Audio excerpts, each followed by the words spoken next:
نحمده ونصلي ونسلم على رسوله الكريم اما بعد اعوذ باللہ من الشیطان الرجیم بسم اللہ الرحمن الرحیم انا انزلناه فی لیلۃ القدر وما ادراک ما لیلۃ القدر صدق اللہ العظیم اللہم صلی علی سیدنا و مولانا محمد معدن الجود والکرم وآلہ وصحبہ وبارک وسلم الصلاۃ والسلام علیک یا سیدی یا رسول اللہ وعلی آلک واصحابک یا حبیب اللہ۔ حمد و صلاۃ کے بعد اللہ تعالیٰ نے قرآن مجید میں ارشاد فرمایا کہ انا انزلناہ فی لیلۃ القدر، فرمایا بے شک ہم نے اس قرآن پاک کو لیلۃ القدر میں نازل کیا ہے، قدر والی رات میں نازل کیا۔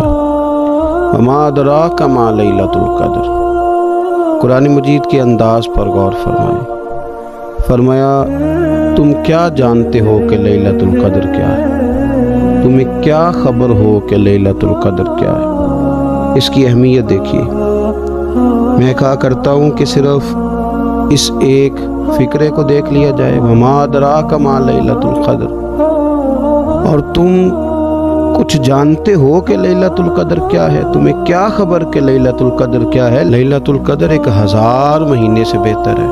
ان آیات کو دیکھیں اور ساتھ نبی پاک صلی اللہ علیہ وسلم کا وہ فرمان دیکھیں جس میں حضور علیہ الصلوۃ والسلام نے فرمایا تمہارے پاس ایک مہینہ آ رہا ہے رمضان کا، اس میں ایک رات ہے جو 1000 مہینے سے بہتر ہے، اور یہ لفظ کتنے جھنجھوڑنے والے ہیں۔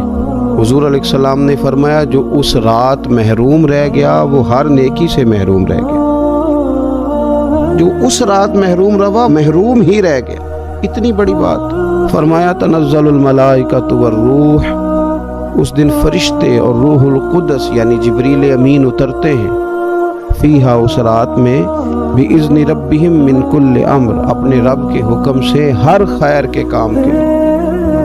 سلامن، یہ رات سلامتی والی ہے، ہی حتی مطلع الفجر، یہاں تک کہ فجر طلوع ہو جائے۔ سرے شام سے لے کر مغرب سے لے کر فجر تک یہ رات سلامتی والی۔ اس کو لیلۃ القدر اس لیے کہا جاتا ہے، ہمارے مفسرین فرماتے ہیں کہ اس دن قدر والی کتاب قرآن پاک قدر والے محبوب پہ نازل ہوئی اور قدر والی امت کی طرف بھیجی گئی۔ نبی پاک صلی اللہ تعالیٰ علیہ وسلم نے جب پرانی امتوں کی عمریں دیکھی، نہ کسی کی 1000 سال ہوئی، کسی کی اس سے زیادہ ہوئی، تو اللہ کے محبوب علیہ السلام کے دل مبارک میں یہ خیال آیا کہ میری امت کی عمریں تو بڑی تھوڑی ہوں گی، تو کیسے اتنی لمبی نیکیاں کر سکیں گے، تو اللہ تعالیٰ نے پھر لیلۃ القدر عطا فرمائی۔ گویا اس ایک رات میں جو آدمی نیکی کرے، 1000 دن نہیں۔ کتنا لوگوں کو شوق ہے کہ کوئی ایسا جیک لگے، یکدم میری ساری چیزیں بڑھ جائیں، اس پر بھی تو ذرا غور کریں نا۔ یہ ایک رات 1000 دن سے نہیں، 1000 مہینے سے افضل ہے۔ 1000 یکدم آپ کی نیکیوں کی عمر 1000 ماہ تک چلی جاتی، کتنی بڑی فضیلت کی بات ہے۔ میرے رسول کریم صلی اللہ تعالیٰ علیہ وآلہ وسلم خاص توجہ دلاتے، اس رات کے حوالے سے خاص توجہ دلاتے، اور یہ رات کب ہوتی ہے؟ صحیح حدیث میں موجود ہے، نبی پاک صلی اللہ تعالیٰ علیہ وسلم نے فرمایا کہ اسے رمضان کے آخری عشرے میں تلاش کرو۔ گویا یہ جو 5 طاق راتیں ہیں نا، 21ویں، 23ویں، 25ویں، 27ویں، 29ویں، ان طاق راتوں میں اس رات کو تلاش کرو۔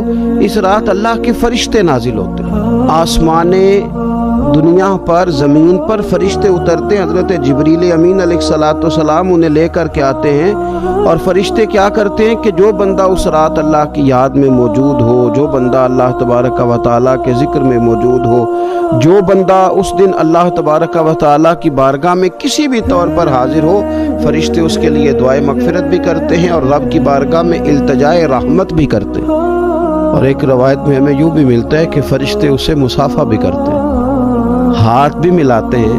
دیکھیے نا کتنی سعادت مندی ہے کہ انسان عبادت کر رہا ہو اور فرشتے اس کی زیارت کو آئیں۔ ہمارے صوفیاء فرماتے ہیں تو پکا پروگرام بنا لے عبادت کا، فرشتے کئی بار تیری زیارت کو آیا کریں۔ اور پھر ایک اور بات یہاں بڑی قابل توجہ ہے کہ انسان جب محسوس کرتا ہے نا مجھے کچھ دیکھ رہا ہے تو ذرا اس کی عبادت کا انداز بھی تھوڑا تبدیل ہو جاتا ہے۔ تو اگر یہ ذہن ہو ہمارا کہ ہمیں فرشتے دیکھ رہے ہیں اور وہ والی مخلوق دیکھ رہی ہے جو ہماری ڈائری ڈائریکٹ لے جا کے ہمارے رب کی بارگاہ میں پیش کرے، تو پھر کچھ زیادہ ہی توجہ مسلمان کی ہونی چاہیے، زیادہ ہی انہماک ہونا چاہیے، وہ کھو جائے۔ ٹھیک ہے ہم کمزور بھی ہیں، ہمارے اندر کچھ پریشانیاں بھی ہیں، ہماری بیماریاں بھی ہیں، ہم لاغر بھی ہیں، ضعف بھی آ جاتا ہے، تھکاوٹ بھی ہمیں آ لیتی ہے، لیکن لمبی تو بات ہی کوئی نہیں، 5 تو طاق رہتے ہیں۔ حضرت سیدہ عائشہ صدیقہ رضی اللہ تعالیٰ عنہ ارشاد فرماتی ہیں کہ جب رمضان کا آخری عشرہ شروع ہوتا تھا نا تو نبی پاک اپنی کمر کس لیتے تھے عبادت کے لیے، خود بھی رات کو اٹھتے تھے، ہمیں بھی جگاتے تھے، یہ کچھ سونے کے دن تو نہیں ہے، تو جاگنے کے دن ہے۔ ساون کی کالی راتوں میں جب بوندا باندی ہوتی ہے وہ راتوں کو اٹھ اٹھ روتے ہیں جب خلقت ساری سوتی ہے، یہ رب کے بندوں کی شان ہے۔ اور ویسے بھی درویش کہتے ہیں کہ رات پوے تے بے درداں نو نیند پیاری آوے، درد منداں نو تے یاد سجن دی سوتیاں بھی آن جگاوے۔ تو یہ وقت ہے خاص، اس خاص وقت اس بات کی طرف ضرور توجہ کرنی چاہیے۔ اور یہ جو کہا گیا نا کہ فرشتے نازل ہوتے ہیں بِإِذْنِ رَبِّهِمْ مِنْ كُلِّ أَمْرٍ، اللہ کے حکم سے آتے اور ہر کام کے لیے، ہر امر خیر کے لیے آتے ہیں۔ اس میں بھی ہمارے مفسرین نے لکھا ہے کہ وہ تمہارے لیے پورے سال کا فیصلہ کریں گے کہ تمہیں کیا دیا جائے گا، تم کیا حاصل کرو گے اللہ تبارک و تعالیٰ کی بارگاہ سے۔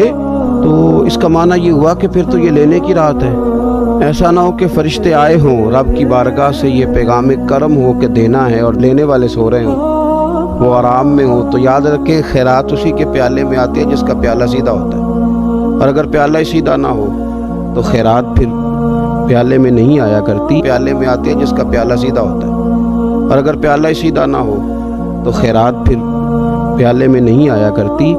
تو پھر اس کو جو کہا گیا نا کہ یہ سلامتی والی ہے، تو اس میں ایک اور بات بھی ہمارے پھر مفسرین نے لکھی ہے کہ اس رات شیطان تو ویسے ہی قید ہے، اس رات بندے کا نفس بھی نہیں اسے تنگ کرتا۔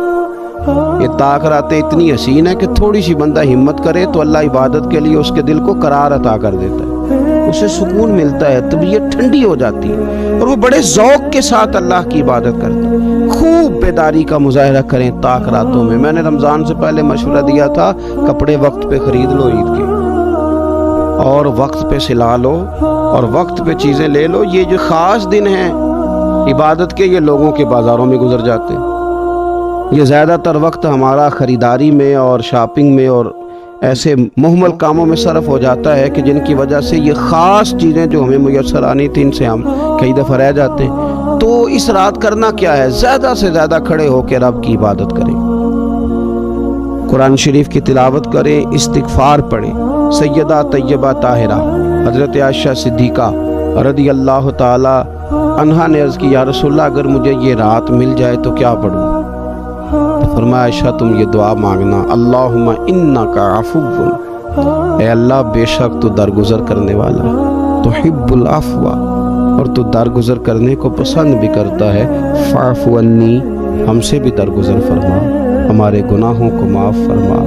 یعنی اس رات اللہ سے درگزر کا سوال کریں۔ جو لوگوں کے سامنے اپنی خطائیں ہوتی ہیں وہ تو ویسے بیچارے ہر وقت معافی مانگتے رہتے ہیں، جن کے پیش نظر اپنی غلطیاں ہوتی ہیں، جو اپنے رب کریم کی بارگاہ میں حاضر ہونے کا ارادہ رکھتے ہیں صاف ستھرا ہو کر، وہ تو ویسے ہی معافی کے طلبگار ہوتے ہیں۔ تو یہ تو خاص چانس ملا ہے معافی مانگنے کا، تو بالکل سستی کا مظاہرہ نہ کریں، بالخصوص وہ لوگ جو اعتکاف میں موجود ہیں۔ نیند تو کسی وقت بھی آ جاتی ہے، آپ دوپہر کو بھی ذرا چپ کر کے لائٹ آف کریں تو یہ آ ہی جاتی ہے۔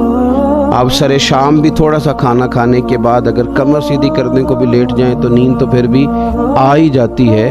لیکن یہ سنہری قسم کے ایام ہیں، سختی نہیں، پابندی نہیں، فرض نہیں، لیکن اگر شوق کے ساتھ، ذوق کے ساتھ، توجہ کے ساتھ، میں ایک مثال دیا کرتا ہوں کہ یہ ہمارے پاس قیمتی دن ہے رمضان کے، ایک عمل کا ثواب 70 کے برابر ہے۔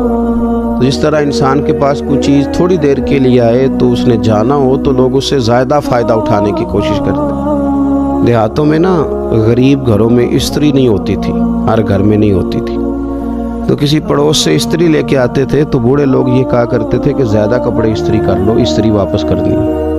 جس چیز کو واپس کرنا ہو تھوڑی دیر کے لیے ہمارے پاس ہو، اس سے زیادہ لوگ نفع لینے کی کوشش کرتے ہیں، تو یہ تو تھوڑے دن باقی رہ گئے، تاخراتیں تھوڑی رہ گئیں، زیادہ نفع لینے کی کوشش کریں۔ اللہ تعالیٰ اس سال جب فرشتے لیلۃ القدر پہ آئیں تو وہ امت مسلمہ کے لیے ایسا رحمت کا پیغام لے کے آئیں کہ دین پھر سے غالب ہو جائے، اسلام پوری دنیا کے اندر اپنے غلبے کے ساتھ سامنے آ جائے، کفر کا، ظلم کا، زیادتی کا، جبر کا ہمیشہ کے لیے خاتمہ ہو جائے۔ اور اللہ تعالیٰ اس سال لیلۃ القدر میں جن لوگوں کو معاف کرے گا، رب کریم ہم سب کے نام اس میں شامل فرمائے۔